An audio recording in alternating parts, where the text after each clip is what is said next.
السلام عليكم ورحمة الله وبركاته.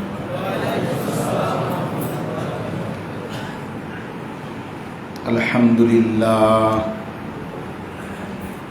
لله نحمده ونستعينه ونستغفره ونؤمن به ونتوكل عليه ونعوذ بالله من شرور أنفسنا ومن سيئات أعمالنا من يهده الله فلا مضل له ومن يضلله فلا هادي له ونشهد أن لا إله إلا الله وحده لا شريك له ونشهد أن سيدنا وحبيبنا ومولانا محمدا عبده ورسوله أما بعد فأعوذ بالله من الشيطان الرجيم بسم الله الرحمن الرحيم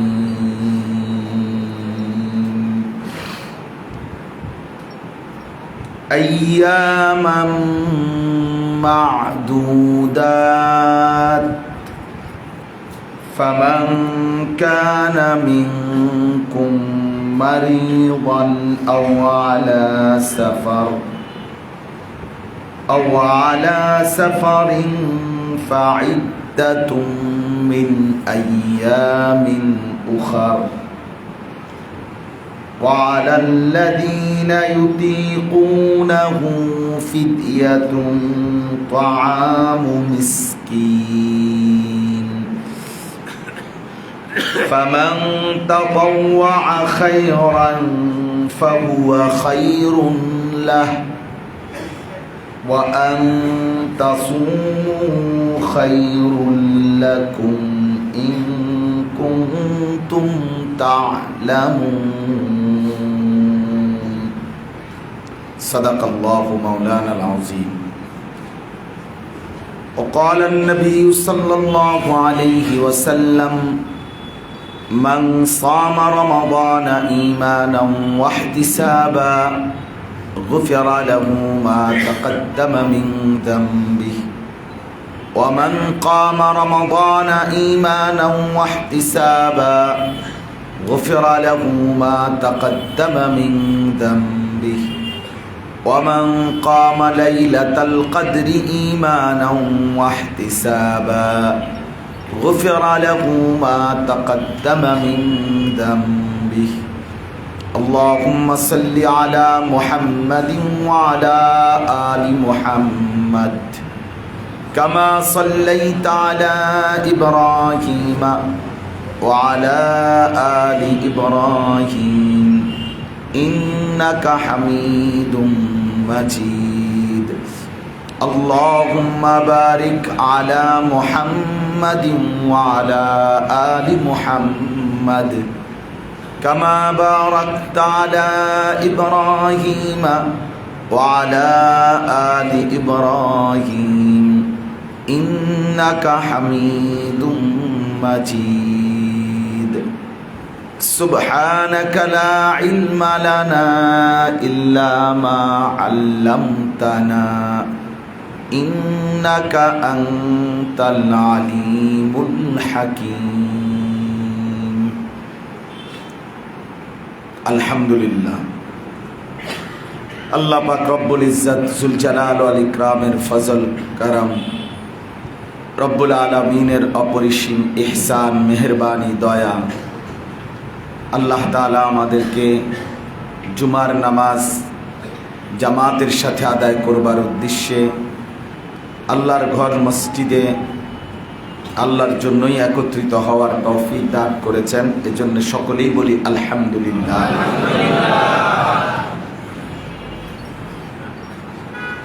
পিছনে যারা মনে করেন কাতারে বসছেন, তো এমন শর্তে যে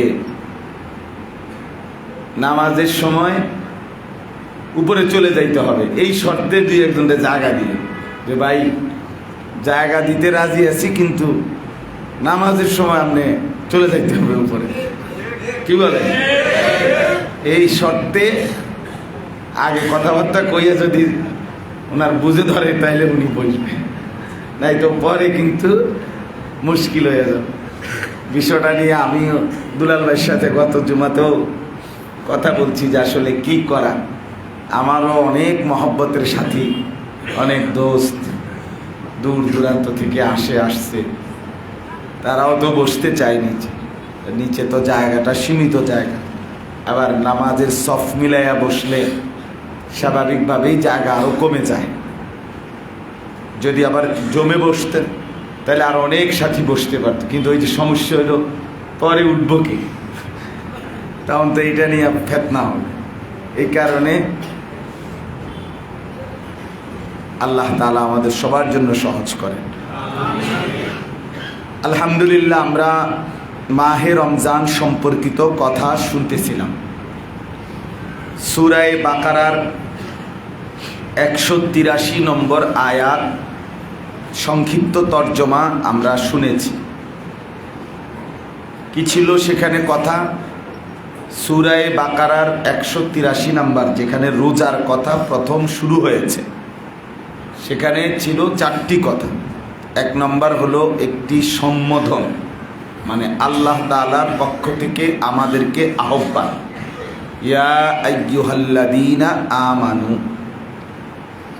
কোরআনুল কারিমে মোট 89 বার এইরকম সম্বোধন আছে, 8, 9, 89 আল্লাহ তাআলা আমাদেরকে ডেকেছেন।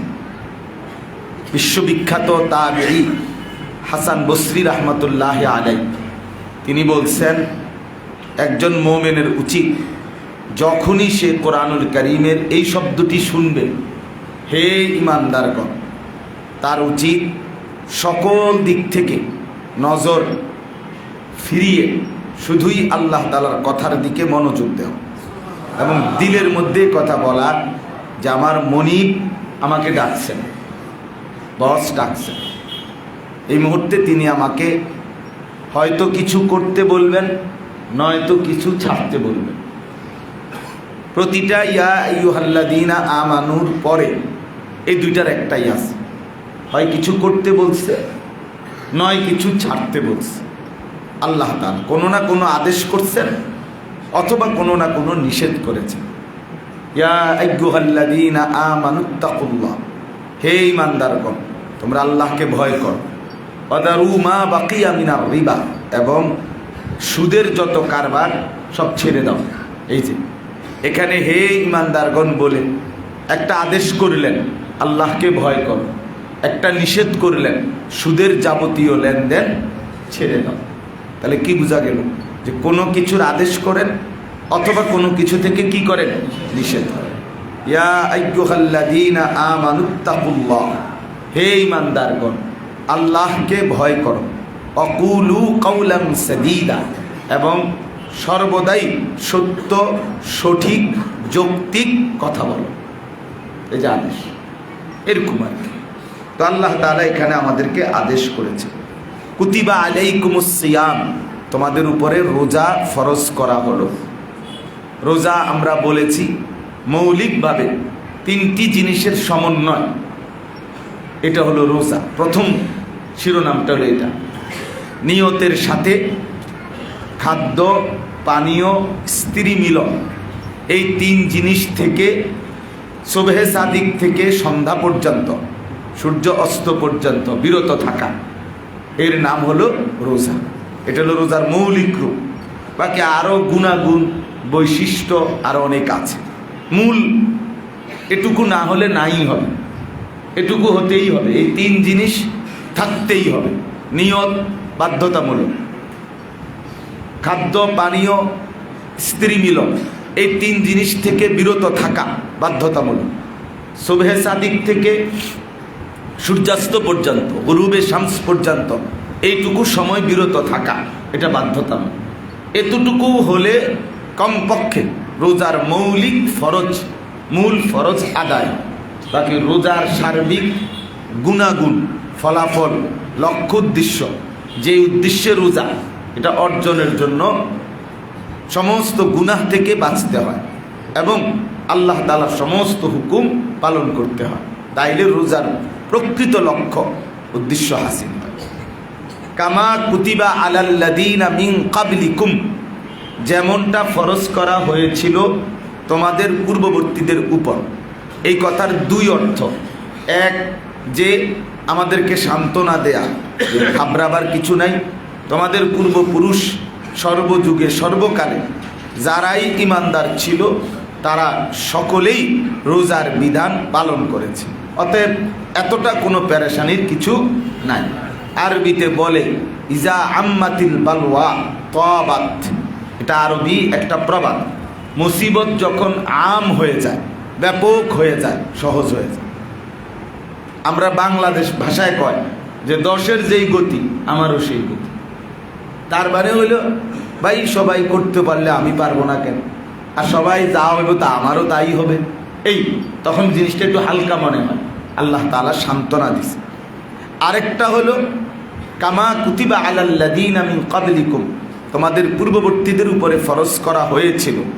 তাফসীরের মধ্যে আছে পূর্ববর্তী যত জাতিকে আল্লাহ তাআলা রোজার বিধান দিয়েছেন, সংখ্যায় কম বেশি আছে। কারোর জন্য 3 দিন, কারোর জন্য 30 দিন। আবার সময়ের কম বেশি আছে। বর্তমানে যেই সময় সুবহে সাদিক থেকে সূর্যাস্ত পর্যন্ত, তার মধ্যেও কম বেশি আছে, ছিল। এরকম যাকেই দিছে পূর্ববর্তী যত জাতিকে, ইমানদার উম্মতকে, কেহই পূর্ববর্তী কোনো সম্প্রদায় আল্লাহ তাআলার এই হুকুমকে তার মৌলিক আল্লাহ যেভাবে দিয়েছেন ওইভাবে ঠিক রাখে না, ঠিক রাখে না। কেহই না, পূর্ববর্তী কেহই না।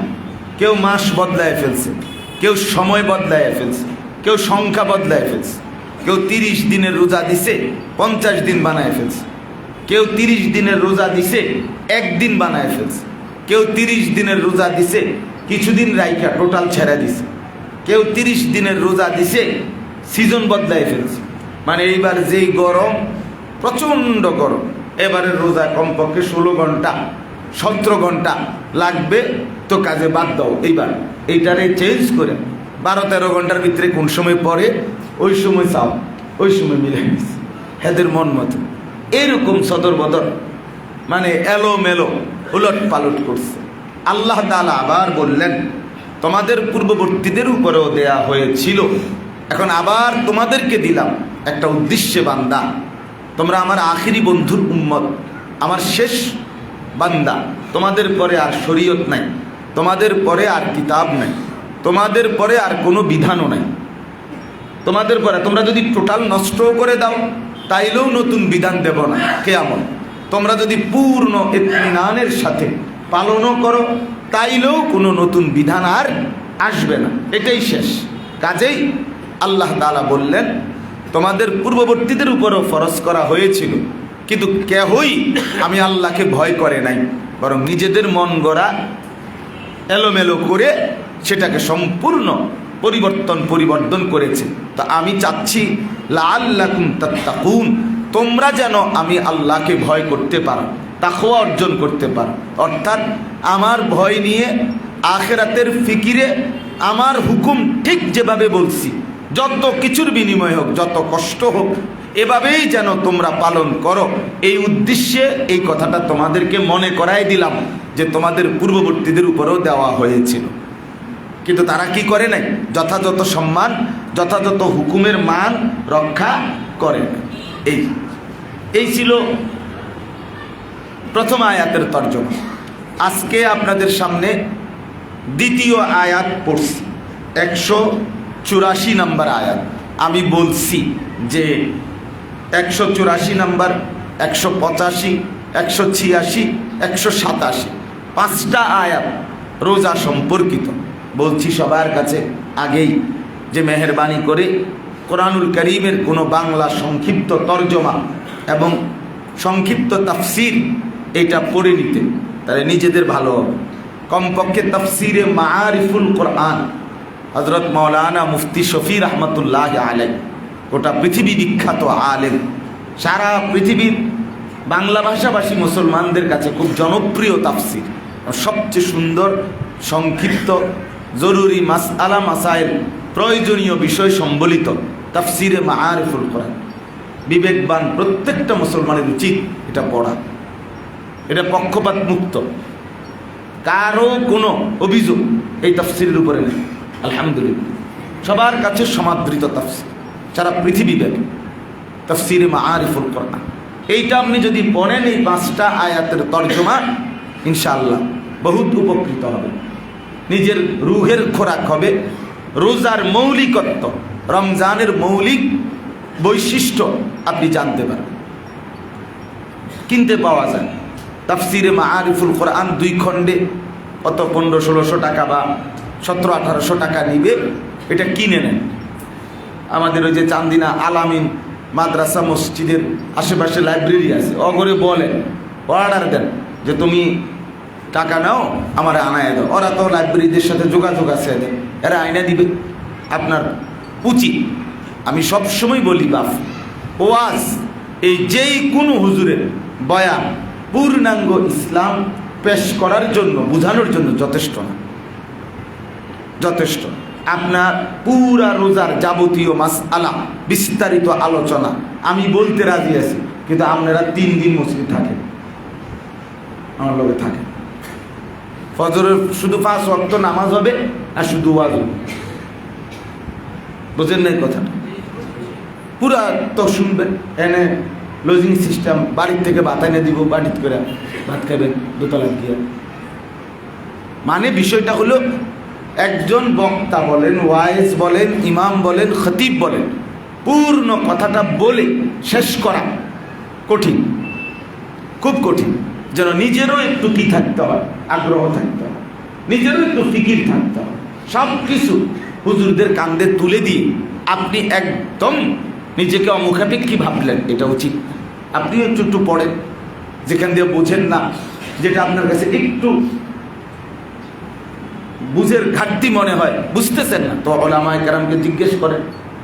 ফাসআলু আহলা যিকরি ইন কুনতুম লা তা'লামুন, এটা তো আল্লাহ তাআলার হুকুম। তোমরা যা জানো না, বুঝো না, তা আহলুজ যিকির উলামায়ে কেরামের কাছে জিজ্ঞেস করে নাও। চলেন তো এইবার 184 নম্বর আয়াত, আল্লাহ তাআলা বলেন আইয়ামাম মা'দুদাত। এটাও একটা সান্ত্বনা। আবারও আল্লাহ তাআলা বলছেন, 1 মাস বান্দা রোজা তোমাদের উপরে ফরজ করা হলো। এখন বান্দা যদি জিজ্ঞেস করে কতদিন, তো আল্লাহ তাআলা বলতেছেন আইয়ামাম মা'দুদাত, গুনা গুনা কয়েকদিন, হাতে গুনা কয়েকদিন, খুব বেশি না, তো আহামরি পেরেশান হয়েও না, হাতে গুনা কয়েকদিন। অনির্দিষ্ট তোমাকে ফেলে রাখবো যে একদম উপাস, সাবধান, ভাত তরকারি বন্ধ, কয়দিন, আমি যেদিন কই সেদিন না, এরকম না। আল্লাহ তাআলা বলেন আইয়ামাম মা'দুদাত, আমার বান্দা এই যে রোজার হুকুম দেয়া হলো, এটা এই গুনাহ, আদাদ মানে হলো সংখ্যা, পরিমাণ। এই যে ওয়াহিদ, ইসনান, তালাতা, আরবা, খামসা, সিত, সাবা, সামানিয়া, তিসা, আশার, এইগুলো হলো সংখ্যা, আদাদ, একটা একটা মান আর কি। ও আমরা যে সৌদি আরবে হজ উমরার সফরে গেলে, তো জিদ্দা এয়ারপোর্ট থেকে যে বাসে উঠায় মক্কা শরীফ নেওয়ার জন্য এবং মদিনা শরীফ নেওয়ার জন্য, এই বাসের ড্রাইভাররা আপনার এবং বাসের কোম্পানির লোকরা, আরবীয় কোম্পানির লোকরা এই প্যাসেঞ্জার গনে মনে 500 বার এই শুধু এটা গণে একটু পর পরে একজন মনে 10 জন আইসা গণে এই লোক গণের ওয়াহিদ ইসনা তালাতা আরবা খামস সিত সাবা সামান তিসা আয়েশা আবার গণে তো এটা গুনাহ। তা আল্লাহ তাআলা বলেন আইয়ামাম মা'দুদাত, তোমাদের রোজা নির্দিষ্ট গোনা কয়েকটি দিন, খুব বেশি দিন। এখন নির্দিষ্ট গোনা দিন কয়টা, তো এটাই এরপরের আয়াতে আসবে, সেটা হলো শাহরু রমাদান, রমজান মাস। আর একটি মাস, রমজানের এই একটি মাস, এইটাই তোমাদের জন্য আমি আল্লাহ তাআলার পক্ষ থেকে ফরজকৃত রোজার বিধান। সুবহানাল্লাহ। তাইলে অনির্দিষ্ট কোনো সময় কি বলেন না, আইয়ামাম মা'দুদাত এই হলো এক অর্থ। আরেক অর্থ হইল আইয়ামাম মা'দুদাত বলে আল্লাহ তাআলা এটা বুঝাইছেন রোজা তোমার ইচ্ছা মতো না, আমি আল্লাহর পক্ষ থেকে নির্ধারিত গণনাকৃত যে দিনগুলো, সেগুলো তোমার সুবিধা অসুবিধা দেখার কিছু নেই।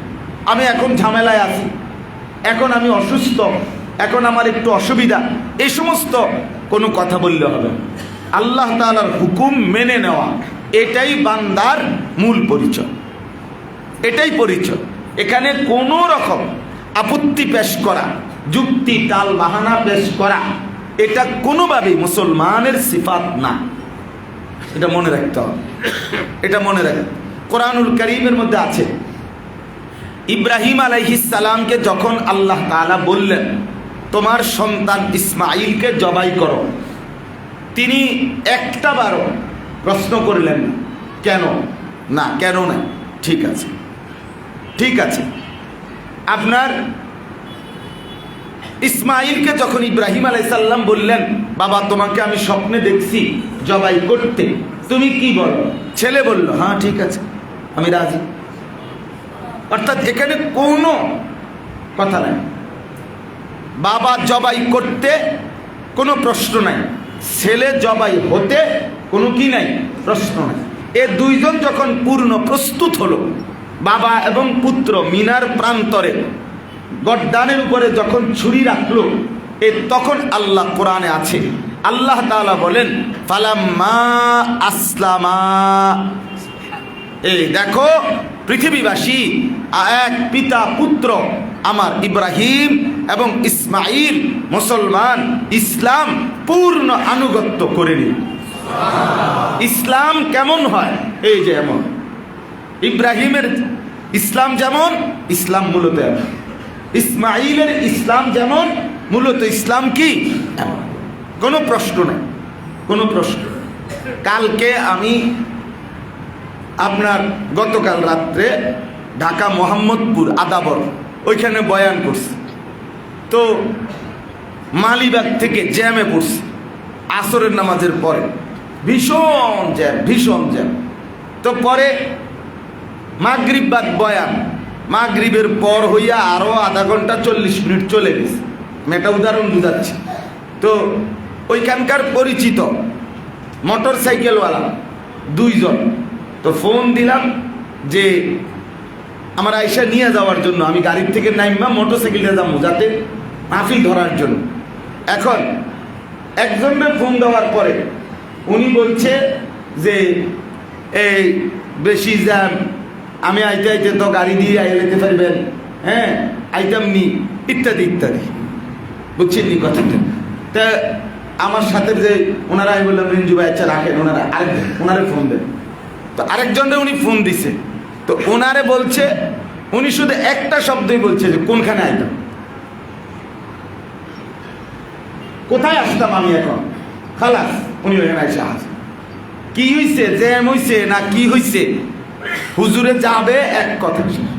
এই যে আনুগত্য, এটা আল্লাহ তাআলা বান্দার কাছ থেকে চায় যে বান্দা কোনো এশকাল নাই, কোনো প্রশ্ন নাই, কথা এটাই আল্লাহ বলেছেন, এটাই কথা আল্লাহ বলেছেন, রব্বে করিম বলেছেন, এটাই কারণ। আর একটা হাদিস থেকে উদাহরণ শুনেন। রাসূলুল্লাহ সাল্লাল্লাহু আলাইহি ওয়াসাল্লাম তার স্ত্রী আম্মাজান আয়েশা রাদিয়াল্লাহু তাআলা আনহা, ওনার কাছে একদিন একজন মহিলা সাহাবী উনি আসছেন, আয়েশা জিজ্ঞেস করছে, আম্মা জান আমার একটা প্রশ্ন। বলছে বলো। নবীজির ইন্তেকালের পরে জিজ্ঞাসা করছে মাসলাটা, যে আমরা মহিলাদের মাসিক ঋতুস্রাব যখন হয়, মাসিক পিরিয়ড, তখন আমাদের জন্য রোজা রাখারও অনুমতি নাই, নামাজ পড়ারও কি নাই, অনুমতি নাই। কিন্তু রোজা যদি ছুটে যায়, রমজানের রোজা এই মাসিকের কারণে, তাহলে রোজা পুনরায় কাজা করতে হয়। কিন্তু নামাজ যখনই সারা বছর ছুটে যাচ্ছে, পড়তেছি না, সেগুলো আর কাজা করতে হয় না মহিলাদের। এটাই মাসালা। নামাজ কি করতে হবে না, কাজা করতে হবে, কিন্তু রোজা কি করতে হবে। এই মহিলা এটা জিজ্ঞাসা করছে যে এটা কা এরম কেন, একই বিষয়, আমাদেরই মহিলার বিষয়, তো রোজা কেন কাজা করতে হবে, নামাজ কেন কি করতে হবে না, কাজা করতে হবে। হযরত আয়েশা রাদিয়াল্লাহু তাআলা আনহা, হাদিসে স্পষ্ট আছে, তিনি একটা কথা জবাব দিছেন, হা কাজা আমারানা রাসূলুল্লাহ সাল্লাল্লাহু আলাইহি ওয়াসাল্লাম, এভাবেই আল্লাহ রসুল আমাদেরকে আদেশ করেছেন। এটাই কারণ। কারণ কি আবার নবী বলছে এটাই কারণ, কথা বুঝছেন না আপনি? এটাই কারণ, এটাই। কোনো যুক্তি এখানে তোমার কি দরকার? রাসূলুল্লাহ সাল্লাল্লাহু আলাইহি সাল্লাম এরকমটাই বলেছেন, এটাই কারণ।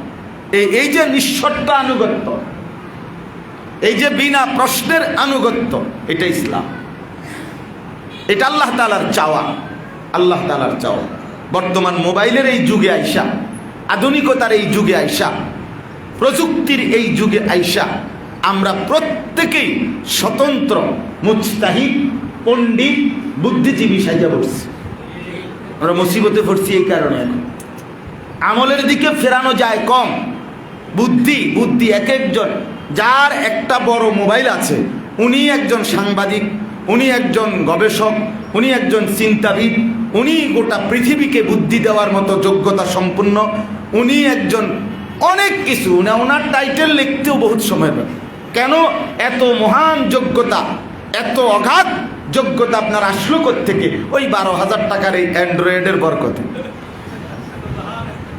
এই এক জিনিস ওনাকে মহাজ্ঞানী বানায়, মহান। প্রতি বিষয়ে কথা বলে, প্রত্যেক বিষয়। একদিন আমার একজনে বলতেছে, বড় বড় আলেমরা কি করে, এটা করলে ভালো ছিল, বড় বড় আলেমরা এখন এই মুহূর্তে এটা কি করতেছে। পরে আমি বললাম যে ভাই, আমি ব্যক্তিগত খরচ দেব, লাইভ করব, ক্যান্টনমেন্ট আমাদের কুমিল্লা একেবারে মাঝখানে, যেখানে 3 রাস্তার মোড়টা, এই মাঝখানে দাঁড়াইয়া আপনি এটা কত কইবেন যে এই কি করা উচিত।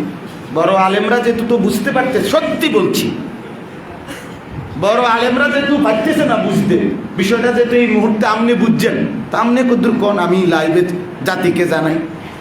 এরপরে আমার কথা শুনবো কে? আমি তো এই ফাওয়ালাপ কেন করে, ফাইজলামির জায়গা পান না। আমি ফাজিল, তোমার কথা কি, তোমার কথা কেউ শুনবে না, তুমি এটা বুঝো না। আকাম মানে এই যে একটা বদভ্যাস দিন দিন বাড়ছে, দিন দিন বাড়ছে বাপ, এটা আমাদের জন্য কল্যাণ আনবে না, এটা কল্যাণ আনবে না, কল্যাণ আনবে না। অবাধ কথা বলার, অবাধ মতামত পেশ করার অবাধ স্বাধীনতা, যে প্রত্যেক কথার উপরে একদিন, এটাই হাদিসে আছে, রাসূলুল্লাহ সাল্লাল্লাহু আলাইহি সাল্লাম বলেন, ইবলিস তোমাদেরকে কিভাবে ওয়াসওয়াসা দেয়, কুফরি করায় কিভাবে, শিরিক করাইতে চায় কিভাবে, এটার একটা সিস্টেম নবীজি বলছেন। ইবলিস প্রথম কারো দিলের মধ্যে এটা তৈরি করে যে মান খালাকা হাদা, মান খালাকা হাদা, এইটাকে সৃষ্টি করছে। আসমান আল্লাহ, জমিন আল্লাহ, পাহাড় আল্লাহ। এইভাবে তোমার মনে প্রশ্ন করতে করতে করতে একসময় তোমার মনে ইবলিস তৈরি করে দিবে ফামান খালাকা আল্লাহ, তাহলে আল্লাহকে কে সৃষ্টি করছে? তখন তো তুমি আটকে গেলা, এখানে আইনে তোমার ফালাই দিবে। তার মাকসাদ এটা। কথা বুঝছেন কিনা বলে, এজন্য কথার প্রসঙ্গে বললাম বাপ, এটা জরুরি বিষয়। ওলামায়ে কেরাম আপনি নির্বাচন করেন, আপনি আপনার জীবনের রাহবারির জন্য, পথ প্রদর্শনের জন্য, নিজের জিন্দেগির গন্তব্যের জন্য, আখিরাতের মঞ্জিলের জন্য নির্ভরযোগ্য মুত্তাকি, দিনদার, আল্লাহওয়ালা আলেম নির্ধারণ করেন, খুঁজে নেন, তালাশ করেন। তালাশ করেন, করে তার কথার উপরে নিশ্চিন্তে আমল করেন, ইনশাআল্লাহ নিশ্চিন্তে জান্নাতিও হবে। শুধু শুধু পণ্ডিতি খাটাবেন না, শুধু শুধু না। আমার অনুরোধ, এই জেনারেল শিক্ষিত মানুষ অনেকেই আছেন, আলহামদুলিল্লাহ, আপনারা স্ব জায়গায় শিক্ষিত, স্ব জায়গায় আপনারাও সম্মানিত। আপনাদের বিষয়ে আমরা ডাক গলাই না। আমি কালকে চোখের ডাক্তার দেখাইছি, তো আমি একটা কথাও বলি নাই ওনারে, উনি যা ওষুধ দিছে তাই মানছি, চশমা যেভাবে দিছে একটু পাওয়ার বাড়ায় দিছে আমি তাও মানছি, কোনোটার উপরে আমি প্রশ্ন করি না। আমার আস্থা যে উনি একজন FCPS ডাক্তার, উনি একজন প্রফেসর, অতএব আমি এটা খবর নিয়েই গেছি আগে যে আর 10 জন ডাক্তারের মধ্যে উনি একটু সিনিয়র প্রফেসর, মানসম্পন্ন ডাক্তার, খালাস। এবার আমি আনুগত্য করছি, তার কথাটা মেনে নিছি। তাইলে এই যে মেনে নেওয়ার মানসিকতা দুনিয়ার সব লাইনে পারলে, এখানে আপনি পারবেন না কেন? এখানে আপনি করবেন না কেন? আমারে বল, এখানে আপনি করবেন না? আপনি বিল্ডিং এর সমস্ত ফাইলিং সহ সমস্ত ক্ষেত্রে আপনি ইঞ্জিনিয়ারের কথা মেনে নিতে পারলে, আখিরাতের বিষয়ে একজন নির্ভরযোগ্য আলেমে দ্বীনের কথা আপনি মানবেন না? এখন যদি বলেন নির্ভরযোগ্য আলেম আসেনি, উপযুক্ত হুজুর আসেনি, তাইলে তো আল্লাহ তাআলা বলছে ওয়াজাআকুমুন নাযীর, প্রত্যেক জামানার মানুষের জন্য, প্রতিটা মানুষের জন্য ভয় প্রদর্শনকারী, আখিরাত বুঝানেওয়ালা, উপযুক্ত ভয়তি প্রদর্শনকারী মনোনীত বান্দা আমি পাঠাইছি, আমি পৌঁছাইছি। তো আল্লাহর এই কথা তো মিথ্যা হবে? নাউযুবিল্লাহ। আল্লাহ তাআলা জমিনের মধ্যে উপযুক্ত বুঝানোর মতো, আপনাদেরকে সিদ্ধান্ত দেওয়ার মতো আলেমে দ্বীন জমিনে নাই। তো আপনি দ্বীন মানবেন কেমনে? আপনি কোরআন মানবেন কেমনে? আখিরাতের উপায় অবলম্বন করবেন কিভাবে? এটা আল্লাহ আপনারে বিধান দিল, অথচ বুঝাই না লোক নাই। তাহলে তার তাকলিফ মা লা ইউতাকু, সাধ্যের অতিরিক্ত বিষয় চাপিয়ে দেওয়া হয়ে গেল। আর আল্লাহ এটা করে না। আল্লাহ বান্দার জন্য তার সাধ্যের অতিরিক্ত কিছু চাপাইয়া দিতে পারেন না, পারেনি না। কোথাও খামখেয়ালির জন্য না করি, খামখেয়াল। আমরা হুজুররাই তো 12 জাতের হুজুর, 13 জাতের কথা কন। আমরা কোন দিকে যাবো? না আপনি কোনো দিকে যাবেন, আপনি চিরা খেবেন ভিজাইয়া, আপনি বসে বসে চিরা খেবেন, অথবা বন দিয়ে চা দিয়ে খেবেন ভিজাইয়া, আপনি কিনবেন। পণ্ডিত যেহেতু, আমরা যেহেতু 12 রকমের হুজুর, 13 রকমের কথা বলি, কাজে আপনি বাদ দেন, আমরা হুজুরও বাদ দেন, আমরাও বাদ দেন, আপনি চলেন আমাদের মতো। আপনি 14 রকমের, আমরা তো 13 পর্যন্ত গেছি, আপনি 14তে আপনি ঠিক না? এটা কি না? ঠিক না। আপনাকে ইয়াকিন রাখতে হবে, এই জমিনে, এই মুহূর্তে, পৃথিবীতে আপনাকে উপযুক্ত রাহবারি করবার মতো, পথ প্রদর্শন করবার মতো কসম খোদা উপযুক্ত আলেম, মুফতি, দিনদার, আল্লাহওয়ালা আছেই আছে, থাকবেই থাকবে। আল্লাহ আমাদেরকে বুঝার তৌফিক দান করে। বিষয়টা গুরুত্বপূর্ণ, বিষয়টা খামখেয়ালি না। তাইলে আপনার জীবন সুন্দর হবে, আমল সুন্দর হবে, আখিরাত সুন্দর হবে। ঘন ঘন মত লাইলে হবে না, ঘন ঘন সিদ্ধান্ত না নিলে হবে না। আপনাকে নির্ভরযোগ্য আলেমের তত্ত্বাবধানে জিন্দেগি পরিচালনা করতে হবে। আল্লাহ তৌফিক দান করে। তো আইয়ামাম মা'দুদাত, আল্লাহ তাআলা বলেন নির্দিষ্ট গুণা দিন, তাহলে ঘাবড়াবার কিছু নাই। ফামান কানা মিনকুম মারিদান আও আলা সাফারিন ফাইদ্দাতুম মিন আইয়ামিন উখরা, আল্লাহ তাআলা বলেন সেখান থেকেও আমি আল্লাহ ওই নির্ধারিত একটি মাস রোজা ফরজ করা হলো নির্ধারিত সময়, সেখান থেকেও আরো ছাড় দিলাম। কি ছাড়? যারা প্রচন্ড রকমের অসুস্থ, যেই অসুস্থতার কারণে দুইটা বিষয়। এক, যেই অসুস্থতার কারণে একজন নির্ভরযোগ্য মুত্তাকি দিনদার ডাক্তার বলেছেন এই রোগে আপনি মৃত্যুবরণও করতে পারেন যদি রোজা রাখেন, অথবা আপনার রোগ প্রচন্ড রকমের বেড়ে যাওয়ার আশঙ্কা আছে, এরকম আপনি নির্ভরযোগ্য ডাক্তার বললে এরপরে একজন উপযুক্ত মুফতি সাহেব থেকে জিজ্ঞাসা করে বিষয়টা যে ডাক্তার সাহেব আমাকে এই বলেছে, আমার হালাত হলো এই অবস্থায় আমি রোজা ছাড়তে পারবো কিনা, এরপরে একজন মুফতি সাহেব থেকে আপনি এটার অনুমোদন নিয়ে আল্লাহ পাক আপনাকে রোজা ছেড়ে দেওয়ার পরবর্তীতে কাজা করবেন, এখন বাদ দেওয়ার অধিকার দিয়েছেন।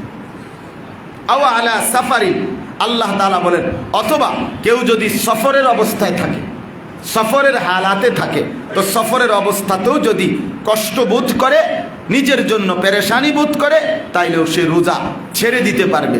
তবে ফাইদ্দাতুম মিন আইয়ামিন উখার, গুনে গুনে যে কয়দিন অসুস্থতা মারাত্মক হওয়ার কারণে ছেড়ে দিল অথবা সফর থাকার কারণে ছেড়ে দিল, এইটুকু দিনের রোজা পুনরায় গুনে কাজা আদায় করে নিতে হবে। এতটা রোজা যতটা ছুটে গেল।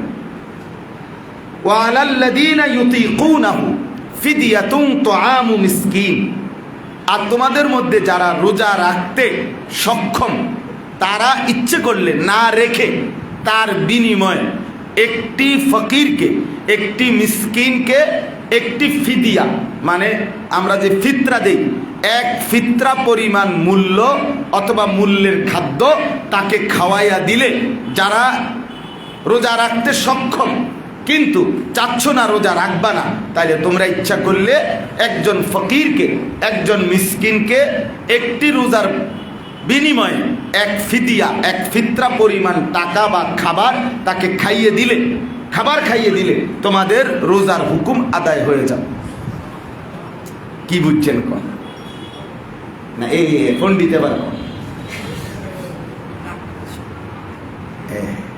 অনেকের যে এই কথাটার থেকে হে বলুন কি বুঝছেন? তো সুন্দর বুঝছেন যে রোজা রাখলেও পারেন, মানুষ খাওয়াই দিলেও পারেন, এটা বুঝছেন না কথাটা? না না, এটাই তো কথা। এই কথার অর্থ এটাই। ওমা, আপনি যে কোনো আলেমকে দিয়ে, না অনেক আলেম আছে, ওনারা বলুন ওয়ালাল্লাযীনা ইউতীকুনাহু, যে রোজা রাখতে সক্ষম হবে, সে যদি রোজা রাখতে না চায়, ইচ্ছে করলে সে রোজা না রেখে প্রতি রোজার বিনিময়ে একজন গরিবকে এক ফিতরা পরিমাণ মূল্যের টাকার খাবার খাইয়ে দিলে রোজা আদায় হয়ে যাবে। এটাই অর্থ। এখন এই কারণেই বলছে বারবার কথা, আপনি এখন বাংলা অনুবাদে এটাই লেখেন, আপনি নিজে পড়লে এটাই বুঝবেন। এখন আপনি যদি কোনো ওলামায়ে কেরামের ব্যাখ্যা, বিশ্লেষণ, ওলামায়ে কেরামের দিক নির্দেশনা না বুঝেন, না নেন, তাইলে আপনি জীবনেও এই কথার অর্থ আপনি ইহজিন্দিগিতে বুঝতেন যে কি রে কয়, এই কথা তো আমার 14 গোষ্ঠী শুনছে না, এই হুজুর নতুন কি কইল এটা। সবাই শুনি যে সবাই রোজা রাখতে হবে পুরা মাস, আর এখন কয় তো এটা তো কোরআনের তর্জমা বললাম। এই জন্য এটা খুব খেয়াল করার বিষয়। বাপ, এটা বারবার বলি আমি, এই জন্য নিজে নিজে নিজে নিজে কোরআন সুন্নাহ পড়া যায়, কিন্তু বুঝার ক্ষেত্রে যেখানেই খটকা লাগবে, যেখানেই আপনি বুঝতেছেন না স্বাভাবিক কথা, মাসআলাগত কথা, বিধান সম্পর্কিত বিষয়, আপনি কোনোভাবেই নিজে বুঝ করতে চেষ্টা করবেন না। কোরআনুল কারীমের বক্তব্য দুই ধরনের। কিছু আছে আল্লাহ তাআলার কুদরতের কথা, আল্লাহ তাআলার বিভিন্ন শান আজমতের কথা, কিছু আছে জান্নাত জাহান্নামের সাধারণ বর্ণনা, এগুলো সকলেই বোঝা সহজ। আল্লাহ তাআলা বললেন যে আমি আসমান থেকে বৃষ্টি বর্ষণ করি, এটা ব্যাখ্যা ছাড়াই বোঝা যায়। বোঝা যায় কিনা বলেন? আমি তোমাদের পায়ের নিচে জমিন বিছায়া দিছি, এটা ব্যাখ্যা ছাড়াই কি করা যায়? বোঝা যায়। কিন্তু এই যে বিষয়টা, যে এখানে রোজার ক্ষেত্রে আল্লাহ তাআলা কি বললেন বিধানটা, এটা শুধু আপনি বাংলা তর্জমা দিয়ে বুঝতেন। এখানে আপনাকে ওলামায়ে কেরামের ব্যাখ্যার দ্বারস্থ হইতে হবে, তাফসীরের দ্বারস্থ হইতে হবে, ওলামায়ে কেরামের মাসআলা ফতোয়া সিদ্ধান্তের মুখোমুখি হইতে, নাইলে আপনি বুঝতেন। চলেন, ফামান তাতাওয়া খায়রা, এটা বলতেছি আমি, ফামান তাতাওয়া খায়রান ফাহুয়া খায়রুন লাহু। আল্লাহ তাআলা বলেন যে ব্যক্তি একজন মিসকিনকে একটি রোজার বিনিময়ে না রাইখা খাওয়াইলেই চলবে, তবে কেউ যদি বেশি খাওয়ায়, 2 জনরে খাওয়ায়, 3 জনকে খাওয়ায়, কেউ যদি অতিরিক্ত করে, ফাহুয়া খায়রুন লাহু, তো এটা তার জন্যই উত্তম হবে, তার জন্যই নেকি আরো বাড়বে। ওয়া আন তাসুমু খায়রুন লাকুম। এরপরে আল্লাহ বললেন তবে শোনো, রোজা যদি রাখতে পারো সেটাই ভালো। রোজা যদি রাখতে পারো তাহলে কি? সেটাই ভালো। ইন কুনতুম তা'লামুন, যদি তোমরা বুঝতে, যদি তোমরা বুঝতে প্রকৃত আমি আল্লাহর কথার আন্দাজ কি বুঝাইতে চাচ্ছি, আল্লাহ বলেন যদি বোঝো তাইলে উচিত রোজা রাখা। এই তর্জমাটা এই। এখন আপনারে আমি একটু কথা মিলে কই, তাইলে আপনি কথা পুরা বুঝবেন, সহজে বুঝবেন। মূল বিষয় হলো রাসূলুল্লাহ সাল্লাল্লাহু আলাইহি ওয়াসাল্লামের জামানায়, এই কথাটা শুধু শুনেন তাইলে আপনি এই আয়াতের কথা পুরা বুঝবেন। রাসূলুল্লাহ সাল্লাল্লাহু আলাইহি সাল্লামের জামানায় যখন প্রথম রোজার বিধান নাজিল হলো, রমজান মাসের রোজা, তখন রোজার প্রথম বিধান নবীজির যুগে, সাহাবীদের জামানায়, নবীজির উপস্থিতিতে বিধানটা ছিল এরকম যে রোজার হুকুম আল্লাহ দিলেন, তবে রোজা রাখা না রাখার ক্ষেত্রে ইখতিয়ার দিছে। এইভাবেই বিধান। ইসলামের একটা মৌলিক বৈশিষ্ট্য মনে রাখবেন, কোরআনের অসংখ্য বিষয়ে আল্লাহ তাআলা নবী সাল্লাল্লাহু আলাইহি সাল্লামের 23 বছরের ভিতরে বিধান পরিবর্তন করছেন। বিধান কি করছেন? একাধিক বিধান আল্লাহ তাআলা পরিবর্তন করে করে নতুন বিধান দিয়েছেন। কিন্তু রাসূলুল্লাহ সাল্লাল্লাহু আলাইহি সাল্লামের নবুয়তের জিন্দেগি ইন্তেকাল হলো, ওহী বন্ধ হইল, জিবরাইল আসা বন্ধ হইল, এরপরে আর কিয়ামত পর্যন্ত কোনো পরিবর্তন নাই। কিন্তু নবীজির জামানায় বিধান বদলাইছে।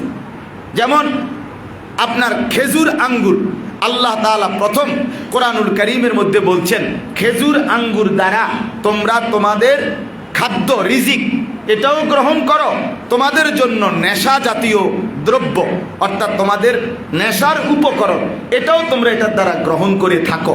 এই কথাটা কোরআনে বলছে। এখানে কোনো নিষেধের কিছু নেই, মানে নেশা নিষেধ এ কথা বলছে এখানে না। এই হলো প্রথম কথা। এর দুর্বলে আল্লাহ ছেড়ে দিছে। কিছুদিন পরে আল্লাহ তাআলা কোরআনুল কারীমের বিধান আল্লাহ তাআলাই নাজিল করেছে যে ইয়াসআলুনাকা আনিল খামরি ওয়াল মাইসির।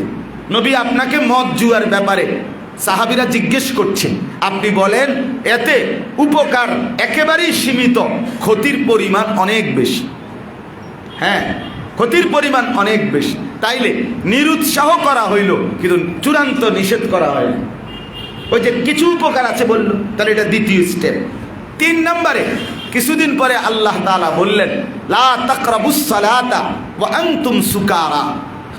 আল্লাহ তাআলা বললেন হে ঈমানদাররা, তোমরা কোনোভাবেই যখন নেশা করো, এই নেশার পর তোমরা নামাজের কাছেও যেও না। তার মানে যতক্ষণ পর্যন্ত তুমি স্বাভাবিক না হও, নেশাগ্রস্ত অবস্থা থেকে হালাত স্বাভাবিক না হয়, ততক্ষণ নামাজে দাঁড়াইবা না। তাহলে এখানে 5 ওয়াক্ত নামাজের আগে কিছু সময়ে মদের নিষেধাজ্ঞা করা হইল, যেতটুকু আপনার নতুন করে অনুভূতি ফিরে না আসবে, এতটুকু টাইম গ্যাপ দিতে হবে। তাইলে চূড়ান্ত নিষেধ হয় না, কমে আসছে। এরপরে আল্লাহ তাআলা সূরা মায়েদার আয়াত নাজিল করে বললেন ইন্নামাল খামরু ওয়াল মাইসির ওয়াল আনসাবু ওয়াল আজলাম রিজসুম মিন আমালিশ শাইতান ফাজতানিবুহু। আজকের থেকে মদ, জুয়া, তারপরে ভাগ্য নির্ধারক তীর এবং মূর্তি পূজার বেদি, যেখানে মূর্তির পূজা হয়, এই সমস্ত কিছু টোটাল শয়তানের জঘন্য কাজ, একদম এক বাক্যে ছেড়ে দাও। ফাজতানিবুহু, টোটাল ছেড়ে দাও। তাহলে 4টি ধাপে মদ এবং জুয়ার চূড়ান্ত হারাম আল্লাহ তাআলা করছে। কথাটা বুঝলেন কিনা? তো ঠিক রাসূলুল্লাহ সাল্লাল্লাহু আলাইহি সাল্লামের জামানায় রোজার বিধান যখন দেওয়া হইল, তো প্রথম বিধান ছিল মান শাআ আফতারা মান শাআ সামা। যে মন চাইবে রোজা রাখবে, যে মন চাইবে রোজা রাখবে না। তো যে রাখবে না সে কি করবে? সে এর বিনিময়ে একজন ফকির, একজন মিসকিনকে এক ফিতরা পরিমাণ খাবার কিনে টাকায় ওই পরিমাণ খাবার খাওয়াইয়া দিবে। এটাই ছিল প্রথম বিধান। এরপরে আল্লাহ পাক রব্বুল আলামিন ওই সময়ও অসুস্থ এবং মুসাফিরদের জন্য আলাদা রাখছেন, যে তারা পরে কাজা করার শর্তে ছেড়ে দিতে পারবে। কিছুদিন পরে আল্লাহ তাআলা ওই 3য় আয়াত, এটা আমি একটু পরে বলবো, এখন আর আজকে না, 185 নম্বর আয়াতে আল্লাহ তাআলা নাজিল করে জানান, ওই বাপ, এই ছোট মিয়া, এই ছাড়ো মোবাইলটা তো তোমার বাপের হাতে দাও। জি, এটা বাপ কোনোভাবেই আদর না, আদর হতেই পারে না। এটা সন্তানের উপরে জুলুম, অন্যায় ছাড়া আর কিছু না। সাফ কথা, আপনি রাগ হইলেও আমি বললাম, যেই বাপ যেই মা তার সন্তানের হাতে বড় মোবাইল দেয়, উনি ওই সন্তানের উপরে জুলুম করছেন। ওই সন্তান নষ্ট করার পিছনে এই বাবাই দায়ী, এই মাই দায়ী। পরিষ্কার কথা, আপনিই দায়ী। যারা করতেছেন আপনিই নাই। ওরে খানা খাওয়াইতে হবে মোবাইল দেখাইয়া, ওরে নাস্তা করাইতে হবে মোবাইল দেখাইয়া, ওরে ঘুম পাড়াইতে হবে টেলিভিশন দেখাইয়া। না না না, এটা কোনো ব্যর্থতার কথা, এটা পরাজিত মানসিকতার কথা। একজন মুমিন মুসলমান এটা করতে পারে না, খেয়াল করার বিষয়। চলে তো বলতেছি, এরপরে আল্লাহ তাআলা বিধান দিলেন যে ফামান শাহিদা মিনকুমুশ শাহরা ফালিয়াসুমহু, যেই তোমরা রমজান মাস পাবে, পূর্বের যে ইখতিয়ার এটা তুলে নেওয়া হলো। এখন সকলকেই, সামর্থ্যবান সকলকেই পূর্ণ রোজা রাখতে হবে। তাহলে ওই যে একটা রোজার বদলে ফিদিয়া, এটা কি হয়ে গেল? রহিত হয়ে গেল। কিন্তু এই আয়াতের হুকুম মুফাসসিরিনে কেরাম বলেন, রাসূলুল্লাহ সাল্লাল্লাহু আলাইহি ওয়াসাল্লামের হাদিস দ্বারা এই আয়াতের হুকুম তখন নির্ধারণ হলো এটাও থাকবে কার জন্য? ও আলাল্লাযীনা ইউতিকুনাহুর জাকাত লা ইউতিকুনাহু, যারা অতিশয় বৃদ্ধ, এতটা দুর্বল, এতটা অক্ষম যে ওই অসুস্থতা পরে কাজা করবে এই শর্তে এখন রোজা ছেড়ে দিছে। কিন্তু এমন অসুস্থ ব্যক্তি যার রোগ এতটা বৃদ্ধ, এতটা দুর্বল, অক্ষম যে আর কোনোদিন এই সুস্থতা ফিরে আসার সম্ভাবনা নাই। ডাক্তারও বলছে, বাস্তবতাও বোঝা যাচ্ছে যে উনি আর কোনোদিন সুস্থ হওয়ার সম্ভাবনা নাই বললেই চলে। এই ব্যক্তির জন্য ওই হুকুমটা আল্লাহ তাআলা, যে এই ব্যক্তি নিজের রোজা যেহেতু প্রচণ্ড অসুস্থ, আবার পরে সুস্থ হওয়ার সম্ভাবনাও নাই, কাজে পরে কেমনে কাজা করবে সে, এই জন্য এই লোকের জন্য ওই পূর্বের হুকুমটা যে প্রত্যেক রোজার বিনিময়ে একজন ফিতরা পরিমাণ একজন গরিব দুঃখীকে খাওয়াইয়া দিবে, টাকা দিয়ে দিবে, এই হুকুম আগের মতো ওই অতিশয় বৃদ্ধ এবং দুর্বলের জন্য প্রযোজ্য হবে। তাহলে এখন সব কথা মিলছে কিনা বলেন না? এই জন্য উলামায়ে কেরামের ব্যাখ্যা ছাড়া আপনি বুঝতেন। তাইলে আমরা রোজার মৌলিকত্বের এই দ্বিতীয় আয়াতটাও বুঝলাম। সর্বাবস্থায় শেষ কথা হইল, আল্লাহ তাআলা বলছেন রমজান মাসে যত রকমের সুযোগ ছাড় তুমি গ্রহণ করো না কেন, নিছ অসুস্থতা, মুসাফির, দুর্বল ইত্যাদি ইত্যাদি বিভিন্নমুখী ছাড় আমি আল্লাহ দিয়ে রাখছি। বাকি শেষ কথা আল্লাহ বলছে ও আনতাসুমু খায়রুন লাকুম, মনে রাখো কোনো ছাড় গ্রহণ না করে একটু হিম্মতের সাথে রোজা রাখতে পারলে সেটাই বেশি উত্তম। আমি আল্লাহ এটাই বেশি চাই, আমার বেশি আকাঙ্ক্ষা রোজা রাখো বান্দা। আল্লাহ তাআলা আমাদেরকে বোঝার তৌফিক দান করেন, আমিন। সুবহান।